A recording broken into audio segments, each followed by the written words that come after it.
everyone. Thanks for joining us from our studios in Israel. I'm Aaron Porras here with ILTV's Morning Briefing. According to police spokespeople, an Arab-Israeli citizen was shot and killed last night as a security guard opened fire into the crowd of protesters attacking a police station.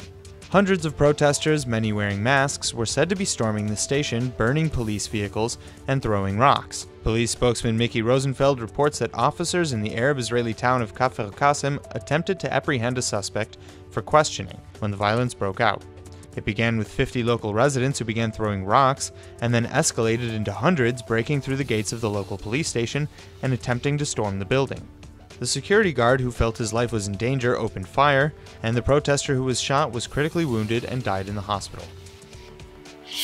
Ahead of her arrival in Israel, United States Ambassador to the UN Nikki Haley is set to speak to the UN Human Rights Council today.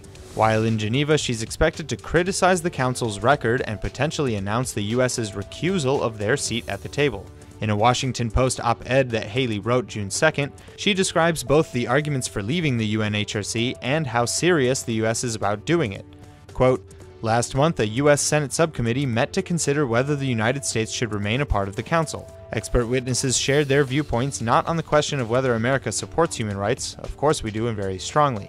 The question was whether the Human Rights Council actually supports human rights, or is it merely a showcase for dictatorships that use their membership to whitewash brutality," end quote. She continues saying, quote, "All too often, the victims of the world's most egregious human rights violations are ignored by the very organization that is support to protect them," end quote. It's when arriving to the subject of Israel, however, that we see both one of the strongest arguments against the U.N.H.R.C.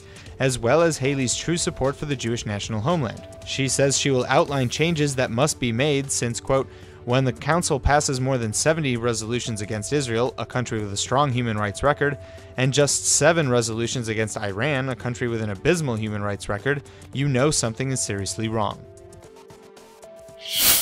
In a statement marking the 50th anniversary of the 1967 Six-Day War, Antonio Guterres, the United Nations Secretary General, is calling for a Palestinian state to be formed, and just in time for Nikki Haley's critique of the U.N.H.R.C. too.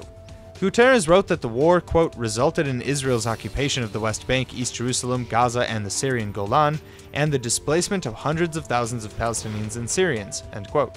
In response, Jonathan Greenblatt of the ADL said that it's grossly misleading to examine only enduring effects of the war while ignoring the context in which the war took place. Quote, "The belligerence of the Arab states in the spring of 1967 and the silence of the international community in the face of these threats and its failure to ensure the rights to free passage of international waterways," end quote.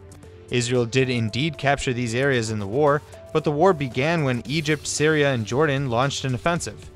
Further, Israel returned the Sinai and pulled out of Gaza in 2005 and denies occupying the Palestinian territories, though this fact is contested in the international community. The United States Senate has unanimously passed a resolution calling for negotiations between the Israelis and Palestinians and imploring the White House to move its Israeli embassy to Jerusalem in accordance with the Jerusalem Embassy Act of 1995. The bipartisan resolution, sponsored by both Republican Majority Leader Mitch McConnell and Democratic Minority Leader Chuck Schumer, is being well received in America. The left-wing lobby group J Street says that the resolution reaffirms the United States' commitment to the idea of a two-state solution. AIPAC is applauding the bipartisan spirit of the resolution and appreciates that it recognizes Israel's commitment to religious freedom and administration of holy sites in Jerusalem. United States President Donald Trump recently reneged on his pledge to relocate the United States Embassy, at least for another 6 months, as his predecessors have.